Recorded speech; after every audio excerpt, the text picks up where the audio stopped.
Hello বন্ধুরা, পাথেয় কথার গল্প কথায় তোমাদের সকলকে স্বাগত জানাই। তোমরা সবাই কেমন আছো? আমি খুব ভালো আছি। তো আমি এখনও শ্বশুরবাড়ি যাইনি, বাবার বাড়িতেই আছি। তো আজ বাড়ি যাব। তো আজকে আমাদের বাড়িতে একটা লোকনাথ পুজোর আয়োজন করা হয়েছিল। চলো তোমাদের সঙ্গে শেয়ার করি।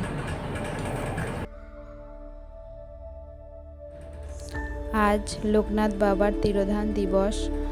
তো প্রত্যেক বছরই আজ এই তিরোধান দিবসে লোকনাথ বাবার পুজোর আয়োজন করা হয় আমাদের বাড়িতে। দেখো বন্ধুরা, সুন্দরভাবে লোকনাথ বাবাকে সাজিয়ে পুজো দেওয়া হয়েছে। আর আমারও খুব ইচ্ছা ছিল দেওয়ার, কিন্তু এবার আমার ইচ্ছা থাকলেও উপায় নেই, কারণ আমার কথা শোনা এখন খুবই ছোট।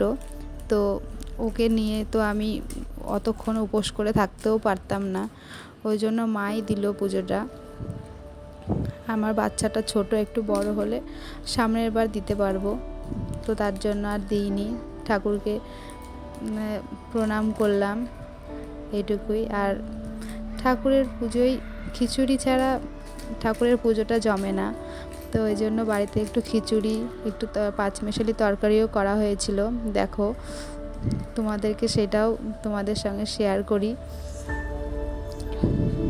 নারকেল দিয়ে, বাদাম দিয়ে খিচুড়ি আর একটা পাঁচমেশালি তরকারি। তো আজকে বাবা লোকনাথের পুজো উপলক্ষে এই আমাদের আয়োজন ছিল, সেটা তোমাদের সঙ্গে শেয়ার করলাম। কেমন লাগলো জানিও বন্ধুরা। আর আমার চ্যানেলটি যদি ভালো লাগে তো সাবস্ক্রাইব করে আমার পাশে থেকো।